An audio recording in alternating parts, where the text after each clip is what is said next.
வணக்கம் நண்பர்களே, இது வீடியல் பிளாக்ஸ் வீக்கெண்ட் ஸ்டோரி. ஒரு ஊர்ல போன எபிசோட்ல அனிதா கணேஷ் கூட தனியா பேசி அவங்களோட சொந்த விஷயங்களெல்லாம் சொல்றாங்க. கடைசியா அழுது மயங்கி விழுந்துடுறாங்க. கணேஷ் தூக்கி படுக்கையில படுக்க வைக்கிறாரு. அது வரைக்கும் போன எபிசோட்ல பார்த்தோம். அதுக்கப்புறம் என்ன நடந்துச்சுன்னு இந்த எபிசோட்ல பார்க்கலாம். நாம கதை கேட்கறதுக்கு முன்னால நம்ம சேனலுக்கு சப்போர்ட் பண்ண அனைத்து நல்ல உள்ளங்களுக்கும் பெரிய பெரிய நன்றி. தொடர்ந்து சப்போர்ட் பண்ணுங்க. வாங்க கதை கேட்கலாம். அனிதா இளம் மனைவி பாகம் 3.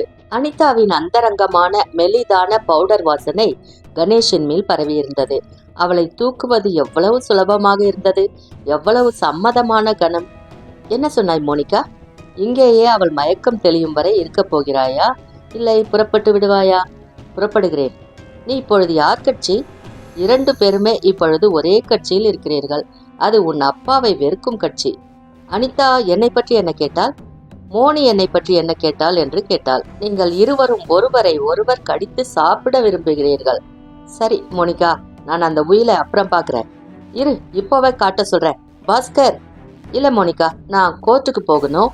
நிச்சயமா வரேன். பார்த்தாயா, உன் அபிப்பிராயம் கூட இப்ப மாறிடுச்சு. இப்பவே நான் போய் உயிலை கொண்டு வரேன்.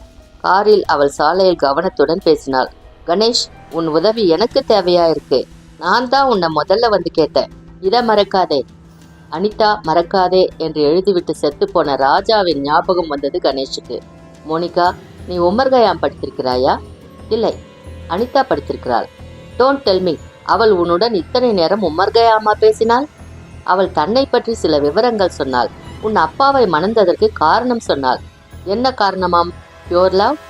இந்த மாதிரி சினிக்கலா பேசுறவங்க கிட்ட எது சொல்லியும் பிரயோஜனம் இல்லை. எனக்கு அனிதாவின் சுயசரித்திரம் தேவையில்லை. அவள் மிக கவர்ச்சியான பெண்தான், ஒப்புக்கொள்கிறேன். துக்கம் வெட்கம் அறியாது என்கிற சாக்கில் தன் உடம்பை அதிகம் காண்பிக்கிறாள். உங்கள் கண்கள் அவளை அப்படியே விழுங்குகின்றன. அவள் ஒரு அந்த வார்த்தையில் அதிர்ந்து போனான். அதுவும் ஒரு பெண் உபயோகிக்கிறாள். கணேஷ் சொன்னான். லுக், அவளை பற்றி நீ என்ன வேண்டுமானாலும் நினைத்துக்கொள். என் சொந்த அபிப்பிராயத்தின்படி நீ அவளை பற்றி நினைப்பதில் பெரும் பகுதி தப்பு. வெறுப்பின் காரணமாக உன் தராதரம் கலைந்திருக்கிறது. அதை பற்றி எனக்கு கவலை இல்லை. ஆனால் இந்த மாதிரியான வார்த்தைகளை இனி உபயோகிக்காதே. நியாயமில்லை, நாகரிகமில்லை. உன்னை அவள் நன்றாக மயக்கியிருக்கிறாள். நீயும் எல்லாரையும் போல அவள் வலையில் விழுந்துட்ட. காரை நிறுத்து, நான் இறங்கிக்கிறேன். கமான் லவர் பாய், இதற்கெல்லாம் கோபித்துக் கொள்கிறாயே. நிறுத்தப் போகிறாயா இல்லையா? நிறுத்த மாட்டேன். கணேஷ் இக்னிஷனை அணைத்து சாவியை பிடுங்கினான். என்ஜின் அணைந்து கார் நின்றது. கதவை திறந்து இறங்கிக் கொண்டான். சாவியை உள்ளே எறிந்தான். நடந்தான். அவள் அவனுடனேயே மெதுவாக கார் ஓட்டினாள். கணேஷ், கணேஷ், சாரி என்றாள். முதல்ல உன் சாரியை சரிப்படுத்திக்கோ. டாக்ஸி. கணேஷ் அன்றிரவு டைரியில் எழுதினான். மோனிகா 22, மன வயது 14, அனிதா 28. எவ்வளவு? 2 மணி நேரத்தில் எவ்வளவு சுயசரித்திரங்கள்! பெரியவர் எப்படி இருந்தார்? அந்த இன்ஸ்பெக்டரை சந்திக்க வேண்டும். எங்கோ ஒரு தப்பு அந்த குடும்பத்தில், அந்த சூழ்நிலையில் இருக்கிறது. யாரிடம், எங்கே? பற்றி சொல்கிறது. தப்பு இருக்கிறது. அவன் மேலே எழுத யோசித்துக் கொண்டிருந்த போது அவன் டெலிபோன் மணி அடித்தது. ஒரு வாக்கியத்தை எழுதி அடித்துவிட்டு எடுத்தான். கணேஷ் ஹியர் என்றான். கணேஷ், கணேஷ், அனிதா பேசுற, உடனே வாங்க ப்ளீஸ் ப்ளீஸ். அவள் குரலில் அவ்வளவு பயம் தொடுத்தது. என்ன ஆச்சு மிஸ்ஸஸ் சர்மா? என்னை கொல்ல யாரோ முயற்சித்தார்கள் என்றாள் அனிதா. கணேஷ் அந்த வீட்டை அடைந்த போது இரவு மணி 10 இருக்கும். வீட்டு வாசலில் வெளிச்சம் தெரிந்தது. போர்டிகோவின் அருகிலேயே அனிதா ஒரு ஸ்டூலின் மேல் உட்கார்ந்திருந்தாள். அவள் மிகவும் கலங்கியிருந்தாள். என்ன ஆயிற்று அனிதா? பக்கத்தில் வெள்ளை நாய் குறைத்து கொண்டிருந்தது. மற்றவர்கள் ஒருவரும் இல்லை. மோனிகா சினிமாவுக்கு போயிருக்கிறாள். பாஸ்கர் வீட்டுக்கு போய்விட்டான். வாசலில் இருந்த செக்யூரிட்டியும் இப்ப இல்லை அப்படின்றது தெரிஞ்சுக்கிட்டான். அனிதாவின் கழுத்தில் சிவப்பாக இருந்தது. ரத்தமில்லை, ஆனால் விரல் அழுத்திய அடையாளம். அவளால் சரியாக பேச முடியவில்லை. நான் உள்ளே, அந்த வீட்டுக்கு உள்ளே போக மாட்டேன். கணேஷ், என்னை வெளியே கூட்டிட்டு போயிருங்க. நான் ஏதாவது ஹோட்டலில் தங்கிக் கொள்கிறேன். நான் வீட்டுக்கு உள்ளே போக மாட்டேன். என்ன ஆச்சு சொல்லுங்களேன். அவள் இறைந்தாள். அவள் பேச்சு சீராக இல்லை. வீட்டில் ஒருவரும் இல்லை. மீனாட்சியையும் அனுப்பிவிட்டேன். படித்து கொண்டிருந்தேன். ஜன்னல் திறக்கிறது. காற்று என்று தாமதமாகவே திரும்பினேன். அது அது அவன் அவன் நிற்கிறான். யார்? யாரோ நேராக என்னை நோக்கி வருகிறான். நான் அப்படியே செயலற்று போய் கொஞ்சம் தாமதித்து விட்டேன். உடனே ஓட முடியல. அதற்குள் அவன் என்னை நோக்கி ஓடி வந்து அப்படியே என் தோளில் கை வைத்து அழுத்தினான். நான் அவனை தள்ளினேன், கடித்தேன். அவள் சற்று நேரம் பேசாதிருந்தாள். அவள் கைகளில் வளையல் உடைந்து கீறின காயங்கள் தென்பட்டன. பிறகு தொடர்ந்தாள். நான் பிரயத்தனப்பட்டு நழுவ முயன்றேன். என் உடை கிழிந்தது. என்னை மாடிப்படியில் துரத்தினான். உதவி, உதவி என்று கத்தினேன். படிகளில் உருண்டேன். படிகளில் கீழே கிடந்தேன். அவன் படியிறங்கி வரவில்லை. நான் அப்படியே சற்று மயக்கமாக கிடந்து சற்று நேரத்தில் விழித்தேன். என் நிலை புரிந்ததும் உடனே உனக்கு டெலிபோன் செய்தேன். வெளியே வந்து இங்கேயே உட்கார்ந்திருக்கிறேன். அனிதா, அவன் முகத்தை நீங்கள் பார்த்தீர்களா? சரியா பார்க்க முடியல. என் பிரம்மையும் காரணமா இருக்கலாம். அவன் கோவிந்தை ஞாபகப்படுத்தினான். கோவிந்த், அது என் பிரம்மையா கூட இருக்கலாம். கணேஷ், எனக்கு இந்த வீடு வேண்டாம், இந்த சொத்து வேண்டாம், நிம்மதி தான் வேணும். நீங்க தனியா இருக்கிறது தப்பு. இனி தனியாக இருக்கக்கூடாது. உங்கள் கை கீறல்களுக்கு மருந்து போட்டுக்கொள்ள வேண்டும். வாருங்கள், உள்ளே போலாம். அவள் மறுத்தாள். மற்றொரு விஷயம் அனிதா, அவன் உங்களை கொல்ல வந்தானா அல்லது உங்களை என்றான். தெரியவில்லை. அவள் முதுகு தெரிந்தது. முதுகில் அவள் ரவிக்கை கிழிந்திருந்தது. வாருங்கள், அங்கே போகலாம். எங்கே? உங்கள் அறைக்கு. நான் வரல. சரி, நான் போறேன் என்று மேலே சென்றான். அவள் கூப்பிட்டாள். நானும் வருகிறேன். எனக்கு கீழே தனியாக இருக்க பயமா இருக்கு. மேலே ஒரு ஸ்டூல் உருண்டோடி இருந்தது. ஒரு கண்ணாடி டம்ளர் உடைந்திருந்தது. ஒரு முத்து மாலை சிதறி இருந்தது. எல்லா விளக்குகளையும் போட்டான். தேடினான். திறந்திருந்த ஜன்னல் வழியாக எட்டி பார்த்தான். திரைகளை விலக்கி பார்த்தான். வெளியே இருட்டாக இருந்தது. தூரத்தில் பாலம் விமான நிலையத்தில் இருக்கும் ஒரு விமானத்தின் வால் விளக்கு பளிச் பளிச் என்று சிவப்பு காட்டியது. இறைக்கை நுனியில் பச்சை விளக்கு வயிற்றில் இருந்த விளக்குக்கு பதில் சொல்லிக் கொண்டிருந்தது. இருள். வந்தவன் யார்? அனிதா தன் கை காயத்தை பார்த்து கொண்டிருந்தாள். மருந்து அலமாரி எங்க இருக்கு என்றான். அவள் காட்டினாள். அதை அடைந்து பஞ்செடுத்தான். சாவ்லான் எடுத்தான். அவளை உட்கார வைத்து பஞ்சை மருந்தில் நனைத்து அந்த கீறல்களை சுத்தம் செய்தான். எவ்வளவு பரிதாபத்துக்குரியவள் இவள்! அவள் தலை குனிந்திருந்தது. மிகவும் பிரயத்தனத்துடன் அழுகையை அடக்கி கொண்டிருக்கிறாள். ஒரு உபச்சார வார்த்தையில மடை திறந்தது போல அழுது விடுவாள். ஜாக்கிரதை. கணேஷ் பேசவில்லை. நீங்கள் நிச்சயம் அது கோவிந்தாக இருக்க முடியும் அப்படின்னு நம்புறீங்களா? இல்ல, எனக்கு என்னவோ அப்படி தோன்றியது, அவ்வளவுதான். என் பயத்தில் பதற்றத்தில் எனக்கு சரியா ஒண்ணுமே தெரியல. உங்களை ஏன் அவன் விட்டு விட்டான்? என் நாய் கண்ணா பின்னா என்று குறைத்தது காரணமா இருக்கலாம். கணேஷ் மறுபடி ஜன்னல் அருகில் சென்றான். எதிரே இருட்டில் சலசலிக்கிறதே. அது என்ன? அல்லது யார்? அல்லது அது என் மனப்பிரம்மையா? இப்பொழுது என்ன செய்வது? மோனிகா எப்பொழுது வருவாள்? என்னிடம் சொல்லவில்லை. எனக்கு தெரியாது. நீங்கள் சில தினங்களுக்காவது அந்த மீனாட்சியை அருகில் வைத்துக் கொள்வது நல்லது. இல்லை, இந்த வீட்டை விட்டுவிடப் போகிறேன். இன்றே, இப்பொழுதே.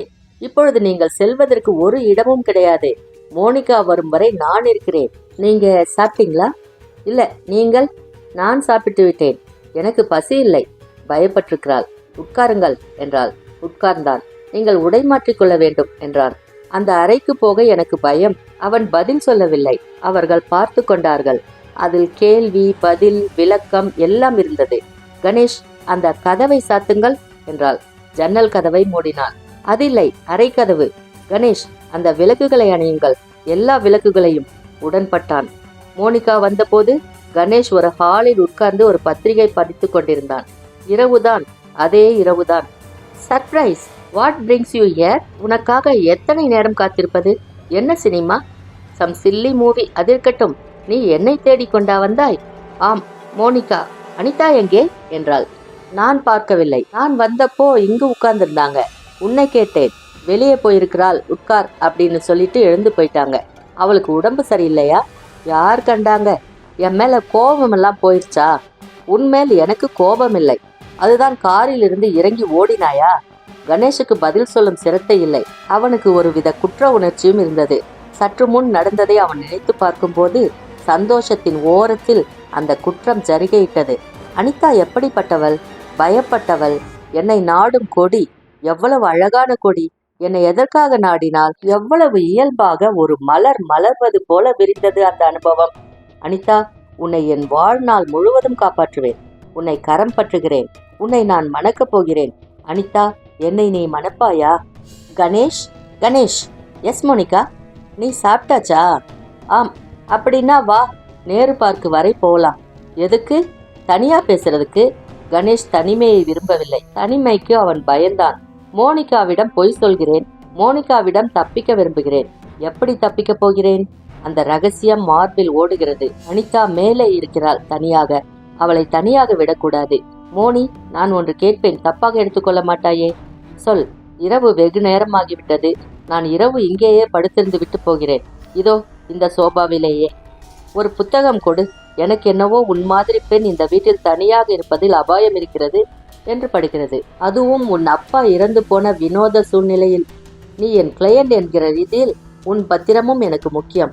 அதனால் தான் உன்னை தேடி வந்தேன். நீ இம்மாதிரி தனியாக சுற்றுவது சில நாட்களுக்கு நல்லதல்ல. நான் சொல்வதை சில நாட்களுக்காவது கேட்க வேண்டும். கேட்டு அதன்படி நடக்க வேண்டும். வித்தியாசமாக எண்ணிக்கொள்ளாதே. எவ்வளவு பொய்கள். மோனிகா. கணேஷ், நீ நிஜமாவே ஒரு ஜெம் என்றாள். இரு, உனக்கு ஒரு படுக்கை கொண்டு வந்து தருகிறேன். நீ இருக்கும் வரை இரு, எனக்கு கவலை கிடையாது. 1000 அனிதாவை சமாளிப்பேன். என்னால் ஒரு அனிதாவை சமாளிக்க முடியவில்லை. புத்தகங்கள் கொண்டு வந்தால், படுக்கை கொண்டு வந்தால், ஒரு கண்ணாடி ஜாடியில் தண்ணீர் கொண்டு வந்தால், பாத்ரூமுக்கு வழி சொன்னால், ஏதாவது வேண்டுமென்றால் கேட்க சொன்னால், அவன் வந்தனம் சொன்னான். அவள் ஆவலுடன் பேச விரும்பினாள். கணேஷ் தூக்கத்தை காட்டினான். அவள் என்னென்னவோ பேசிவிட்டு ஒரு வழியாக அவனை விட்டாள். அனிதாவுக்கு இதெல்லாம் கேட்டிருக்குமோ? கணேஷ் படிக்க முயன்றான். விளக்கை அணைத்தான். படுத்தான். மோனிகா தன் அறையில் பல் தேய்ப்பது கேட்டது. பாடுவது கேட்டது. பாட்டை நிறுத்துவது கேட்டது. நடப்பது, நிற்பது, ஜன்னலை திறப்பது, தயங்குவது, யோசிப்பது, தைரியம் பெறுவது, கணேஷ் என்று கூப்பிடுவது. கணேஷ் பதில் சொல்லாமல் கண்ணை மூடிக்கொண்டிருந்தான். ஏனென்றால் அவள் கூப்பிட்ட விதம் சற்று அபாயம் கலந்திருந்தது. அவனுக்கு அபாயம். இரவு ஏன் விழித்தான்?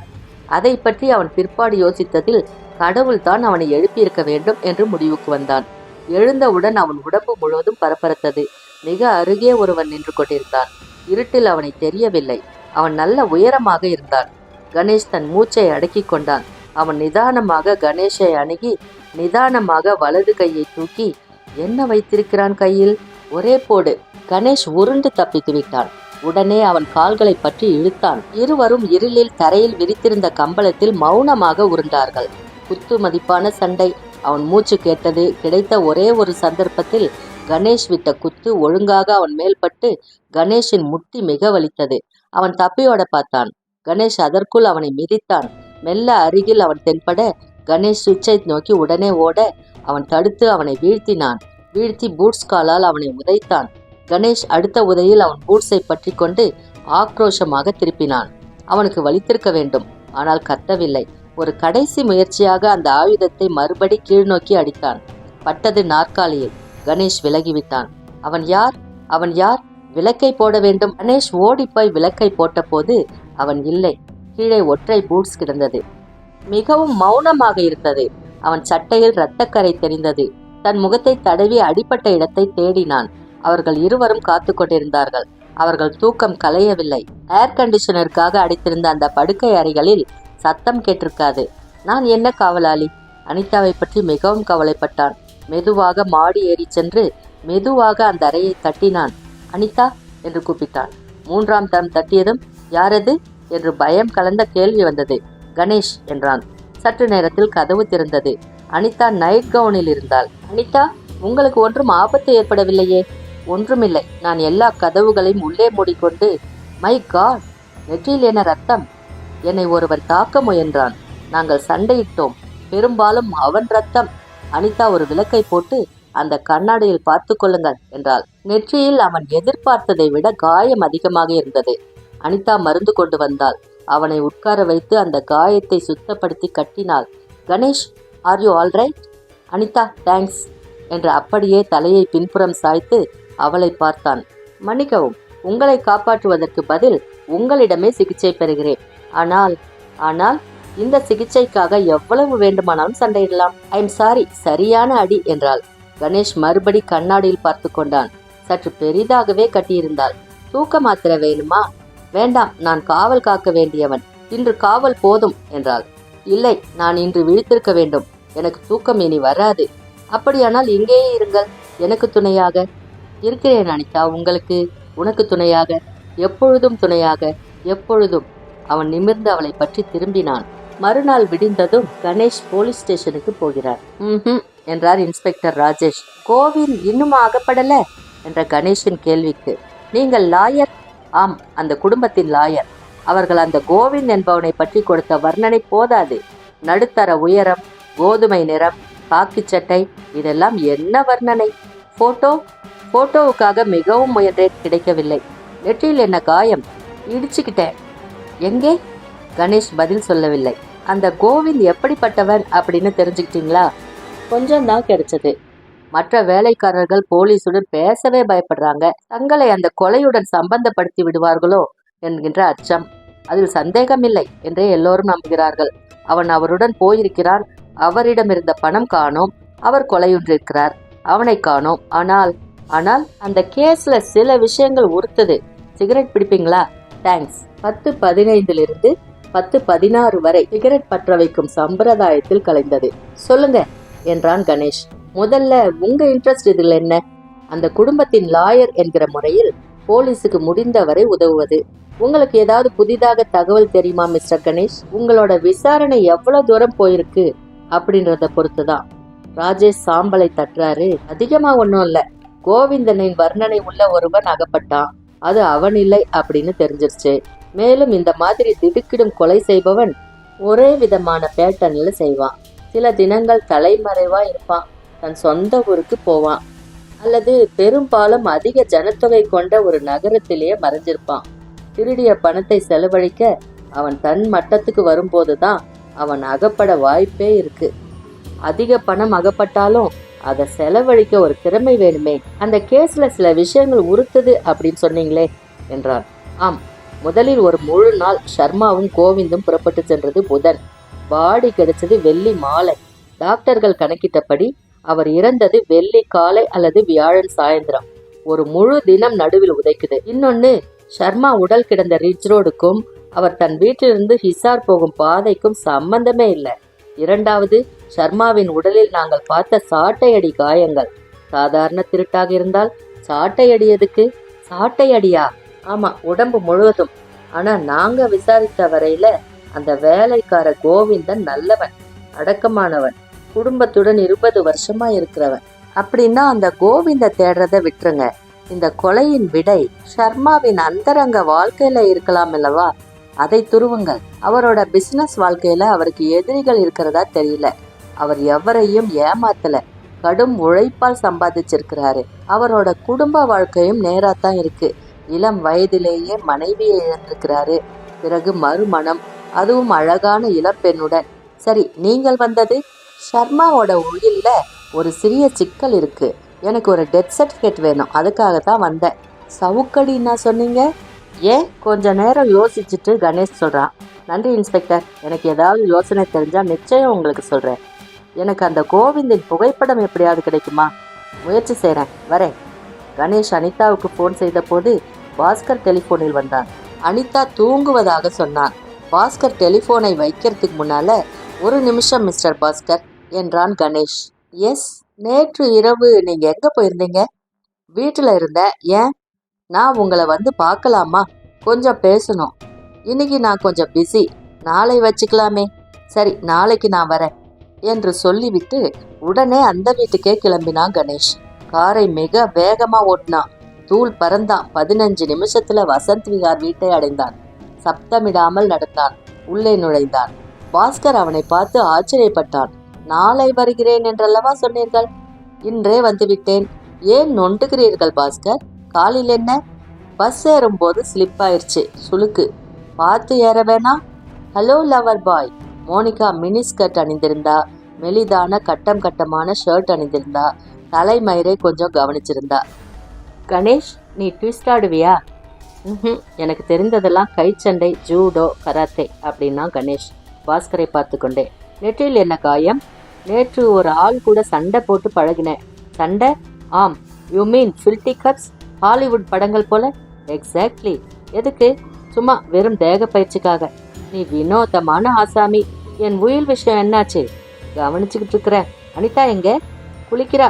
கொஞ்சம் நேரம் இருந்தா வந்துருவா. Hello mister Ganesh. கணேஷ் மேலே பார்த்தா. வந்துட்டா என்றாள் மோனிகா. மோனிகா, பாஸ்கர், அந்த வீடு, அந்த கொலை, அந்த கோவிந்த் எல்லாம் முக்கியமில்லாமல் போய்விட்டது. அனிதா முதல் தடவையாக சற்று தன்னை அலங்கரித்து கொண்டிருந்தாள். கணேஷின் பார்வையும் அவள் பார்வையும் சந்தித்து கொண்டன. அந்த பகிர்ந்த ரகசியத்தில் சந்தோஷம் கொண்டன. அனிதா அப்பொழுதுதான் குளித்திருந்தாள் என்பது அவளது மலர் போன்ற புதுமையும் மென்மையும் நீர் திவலைகளும் தெரிந்த முகத்தில் புலப்பட்டது. அனிதா, எப்படி இருக்கிறீங்க என்றான் கணேஷ். கொஞ்சம் பரவாயில்ல. என்ன உனக்கு அனிதா? இது மோனிகா. நேற்று யாரோ அந்நியன் என்னை கொல்ல முற்பட்டான். லாயர் கணேஷ் மட்டும் வரலன்னு வச்சுக்கோ, நான் பயத்திலேயே செத்திருப்பேன். என்ன என்றாள் மோனி. அவள் சண்டைக்கு தயாராகிறா அப்படின்றது அந்த வார்த்தையே அவள் உச்சரித்த தோரணையிலிருந்து தெரிஞ்சது. கணேஷ், என்கிட்ட நீ ஏன் இதை சொல்லல? என்கிட்ட நீ என்ன சொன்ன? உன் நல்லதுக்காகத்தான் மோனிகா. கணேஷ் அசட்டுத்தனமா சிரித்தான். You rat, you bastard, you double crossing sticking stupid. Monica அமெரிக்க பாணியில் சரளமாக திட்டிவிட்டு அவன் மேல் ஒரு கண்ணாடி ஜாடியை எடுத்து எறிந்து விருட்டென்று வெளியே சென்றாள். வெளியே போகும்போது, நான் உன்னை டிஸ்மிஸ் செய்து விட்டேன், எனக்கும் உனக்கும் சம்பந்தம் ஏதும் கிடையாது என்றாள். கணேஷ் அனிதாவை பார்த்து பரிதாபமாக சிரித்தான். மேலே வாருங்கள் என்றாள் அவள். அவளுடன் அவன் சென்றான். உட்கார சொன்னாள். மோனிகா ஏன் கோச்சிக்கிட்டா? நான் வந்தது தனக்காகத்தான் என்று அவள் எண்ணும்படியா நேத்து ஒரு பொய்ய சொல்லியிருந்த. இன்னைக்கு நீ குட்டை உடைச்சிட்ட. கணேஷ், எதுக்கு பொய் சொல்லணும்? நீங்க எதுக்காக என் கூட இருக்க பயப்படணும்? அனிதா, நான் உன்னை இந்த கணமே மணக்க விரும்புகிறேன் என்றான் கணேஷ் திடீரென்று. நான் மற்றொரு திருமணத்துக்கு இன்னும் தயாரில்லை கணேஷ். நான் என் செல்வத்தை எல்லாம் துறக்கணும். முதல்ல நான் ஏழையாகணும்.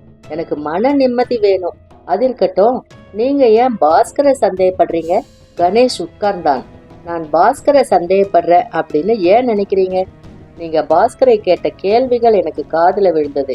அனிதா, உங்கள் கணவர் இறந்த முறையில் ஒரு மர்மம் இருக்கு. உங்கள் நலனிலும் பாதுகாப்பிலும் எனக்கு அக்கறை உண்டு. உங்கள் கணவர் இறந்த 10 நாட்களுக்குள்ள உங்களையும் யாரோ தாக்க முயற்சிக்கிறாங்க.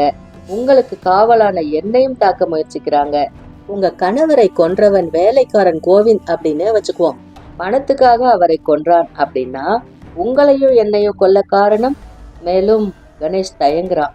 அதை அவளிடம் சொல்லலாமா வேண்டாமா அப்படின்னு. மேலும் உங்கள் கணவர் இறந்த விதம் அவ்வளவு சிம்பிளானதல்ல. ஏன், அவர் உடம்பில் சாட்டையடி காயங்கள் இருந்தனவா? ஓ காட், யார் சொன்னாங்க? இன்ஸ்பெக்டர் ராஜேஷ். அவர் ஏன் இதை என்கிட்ட சொல்லல? சவுக்கடியா? நீங்கள் உங்க கணவரின் உடலை பார்த்தீங்களே, கவனிக்கலையா? ஷர்ட் அணிந்திருந்ததால முகத்தை பார்த்தேன். நான் அவரை அதிக நேரம் பார்க்க விரும்பல. புரியுது கணேஷ், என்ன யார் கொல்ல விரும்புறாங்க? நீங்க இறந்து போயிட்டா லாபம் யாருக்கு? ஓ நோ, மோனிகா ஒருத்தி தான் அப்படின்னு உயில் சொல்லுது. ஆனா மோனிகா இல்ல அது. இஃப் ஐ நோ மோனிகா, எனக்கும் அவளை தெரியும். நிச்சயம் அவள் இல்லை. பின்ன யாரு? கண்டுபிடித்து சொல்றேன். நான் கொஞ்சம் சோம்பேறி. ஆனா எனக்கு ஒரு பிரச்சனையில சுவாரஸ்யம் ஏற்பட்டுட்டா பதில் தெரிகிற வரைக்கும் அதை விட மாட்டேன். இதில் எனக்கு சுவாரஸ்யம் ஏற்பட்டுருச்சு. எனக்கு கொஞ்சம் அதிர்ஷ்டமும் உண்டு. இல்லைன்னா நான் நேற்று அடிபட்டு இறந்திருப்பேன். என் கேள்விக்கு சரியான பதில் சொல்லுங்கள். இந்த பாஸ்கர், இவனை பத்தி என்ன நினைக்கிறீங்க? மிகவும் திறமை உள்ளவன், ஆனா கோழை, சற்று பயந்தவன். கொலைக்கும் அவனுக்கும் சம்பந்தமே இருக்க முடியாது. கோவிந்த், அவன் அவர் கூடவே இருந்தான். ஒரு விதமான மெய்காப்பாளன் மாதிரி. அவனை நான் அதிகம் கவனித்ததில்லை. இன்னும் உங்கள் லிஸ்டில் யார் யார் இருக்கிறாங்க? வேறு சிலர், பெயர் இல்லாதவர்கள், பெயர் உள்ளவர்கள். நான் அதில் இருக்கிறேனா? கணேஷ் புன்னகைத்தான். அனிதா, என்ன இது? உங்களை நான் சந்தேகப்படுவேனா? உங்களுக்காகத்தான், உங்கள் பத்திரத்துக்காகத்தான் நான் இவ்வளவு பாடுபடுறேன்.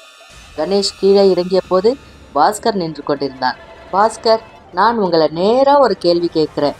நேரா பதில் சொல்லணும். பாஸ்கர் மௌனமா இருந்தான். நேத்து என்னை தாக்க முயற்சித்தது நீங்க தானே? இல்லை, நீ ஒரு மிக மோசமான அமைச்சோர். நீ நிறைய விஷயங்களை கற்பனை செஞ்சுக்கிற. நேற்று இரவு நீ எங்கிருந்த? எங்கள் கிளப்ல சீட்டாடிட்டு இருந்த. 8 பேர் 10 பேர் சாட்சிகள் இருக்கிறாங்க. ஆனா நீ யார் என்ன கேள்வி கேட்க? உனக்கு எந்த விதத்திலையும் பதில் சொல்ல நான் கடமைப்பட்டவன் இல்லை. பாஸ்கர், ஒன்று மட்டும் ஞாபகம் வச்சுக்கோ. என் பேர் கணேஷ். கணேஷை அடிச்சுட்டு திரும்ப பெறாம இதுவரை எவரும் தப்பிச்சதே இல்லை. என் பெயர் பாஸ்கர்.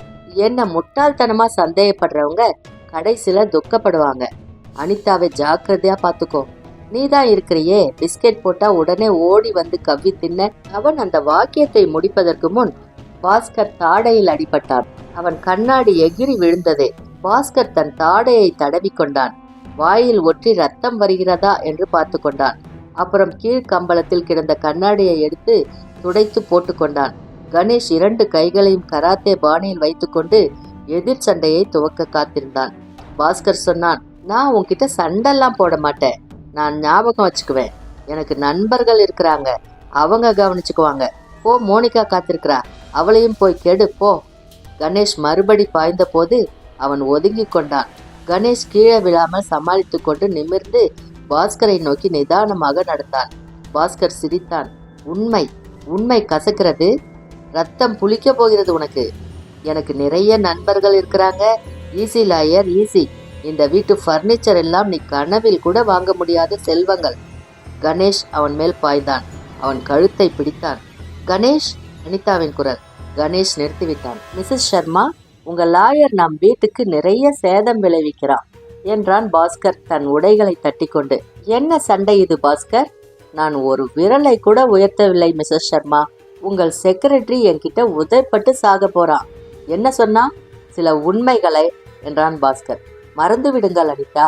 கணேஷ், இந்த வீட்டுல கொஞ்ச நாளா நடக்கிற ரகலை எல்லாம் போதாதா? அனிதா, இந்த செக்ரட்டரிக்கு பேச தெரியல. இவன்கிட்ட கொஞ்சம் ஜாக்கிரதையாவே இருங்க, அவ்வளவுதான் சொல்லுவேன். நானும் அதையே தான் சொல்றேன் மிஸ்ஸஸ் சர்மா. வெளியே வா என்றான் கணேஷ். திடீரென்று தான் ஏன் சின்ன பையன் போல் நடந்து கொள்கிறேன் என யோசித்தான். பாஸ்கர் சொன்னது ஒரு விதத்தில் உண்மையாக இருப்பதாலோ? உண்மை ஏன் உறுத்துகிறது? அதில் குற்றம் இருக்கிறது. ஏனோ அனிதாவிடமிருந்து விலக நினைத்தான். இன்னைக்கு மாலை சந்திக்கிறேன் உங்களை என்றான். இன்று மாலை நான் வெளியே போக வேண்டியிருக்கும். எங்கே என்று கேட்க நினைத்து கஷ்டப்பட்டு அடக்கிக் கொண்டான் கணேஷ். சரி, நாளை சந்திக்கலாம் என்றான். பாஸ்கர் அறையில் இல்லை. அது வரைக்கும் இந்த எபிசோட்ல பார்த்தோம். அதுக்கப்புறம் என்ன நடந்துச்சுன்னு அடுத்த எபிசோட்ல பார்க்கலாம். அது வரைக்கும் உங்ககிட்ட இருந்து நன்றி கூறி விடை பெறுவது VDL Vlogs. நன்றி, வணக்கம்.